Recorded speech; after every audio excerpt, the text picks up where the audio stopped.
House tour ulit tayo. Tara, samahan nyo kami. Si Yasin nauna na. Tapos, akala niya, yan yung pintuan. Hindi pa pala. Sasakay pa pala kami ng elevator. Pababa.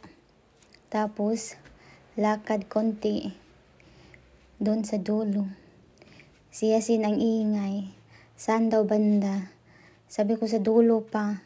Lakad muna tayo. Exercise muna tayo. Para sa ating katawan. Char.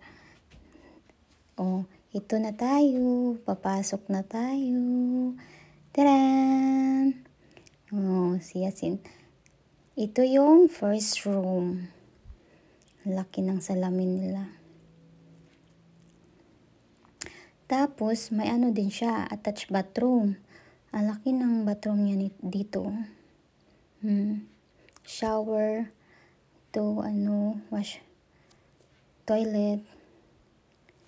Tapos, may salamin din. Ito, bed.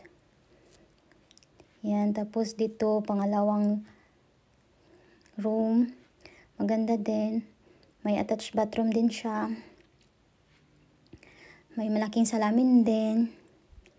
Yan yung Pero iba yung design dito sa pang shower. Iba siya. Tapos dito na tayo sa pang tatlo na room. Ito.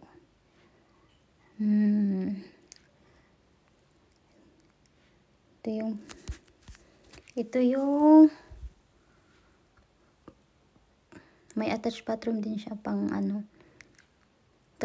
pantatlo. Iba din design yung niya, pang shower. Iba-iba yung design niya. Ganito pala. Tapos, laki ng window niya.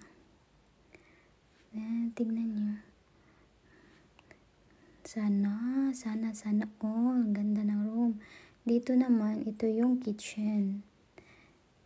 Diba, ang linis ng kitchen nila. Ayan. Tapos, itong lutuan nila. Ito yung kainan. Tapos, dito, living area. Pwede ka upo-upo dyan. Nood ng TV. Laki ng TV nila. Ito. Tapos, yan yung may curtain. Sa labas yan. Yan. Ito yung sa labas niya. Fresh air. Makalangat ka ng fresh air dito. What's that? Yan si Yasin. It's down. Ang ganda ng tanawin dito sa labas. Have other house. Nakakatakot naman itong This design na one. to. Takot ako dyan. Ito siya. Pwede ka magpahinga dito. Tingin-tingin. Tingin-tingin lang. Pag may problema ka, dito itingin mo na lang sa Ganda ng view niya. Diba? Tapos na to? Gabi na to pero may araw pa.